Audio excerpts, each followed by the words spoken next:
सदा सत्स्वरूपं चिदानन्दकन्दं जगत्सम्भवस्थानसंहारहेतुं स्वभक्तेच्छया मानुषं दर्शयन्तं नमामीश्वरं सद्गुरुं साईनाथं नमामीश्वरं सद्गुरुं साईनाथं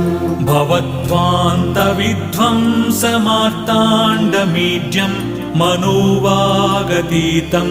मुनिर्ध्यानगम्यं जगद्व्यापकं निर्मलं निर्गुणं त्वां नमामीश्वरं सद्गुरुं साईनाथं नमामीश्वरं सद्गुरुं साईनाथं भवाम्बोधिमग्नार्दितानां जनानां स्वपादाश्रितानां